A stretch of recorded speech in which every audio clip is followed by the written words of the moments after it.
پہلے تو یہی ہو رہا تھا کہ بھائی منظور پشتون کو اس لیے سپورٹ نہیں کر رہے تھے لوگ کہ بھائی ان کا نعرہ جو نسبت لوگوں کی کہ بھائی اس کا نعرہ جو ہے وہ لر اور بر کا ہے کہ پاکستان کو تقسیم کرے. تو میرے بھائیوں بہنوں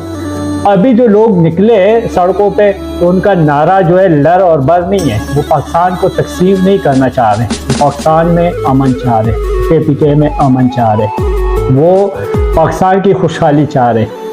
اور ہر پاکستانی جو ہے وہ یہی چاہتا ہے کہ پاکستان میں امن ہو اور پاکستان ترقی کر لے. اور آپ لوگوں نے دیکھا بھی ہوگا کہ منظور پشتون تو چل ایک وہ تھا کہ بھئی لوگوں کے خیال میں کہ بھئی اس کی آواز جو ہے وہ لر و بر کی ہے,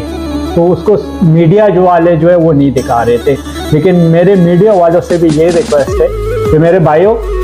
ابھی جو KPK میں پاکستان میں لوگ نکلے تو ان کی آواز جو ہے وہ امن ہے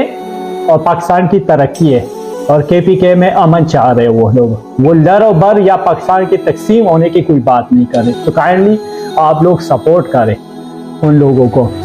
کیونکہ ایسا نہ ہو جس طرح پشتو کا ایک شعر ہے نا, نہ دزمکی نہ زرغن شو نہ راغل آسمانی دے, نہ دزمکی نہ زرغن شو نہ راغل آسمانی دے, دا چستا پو اوگا پروت تے دا ٹوپک سرکاری دے.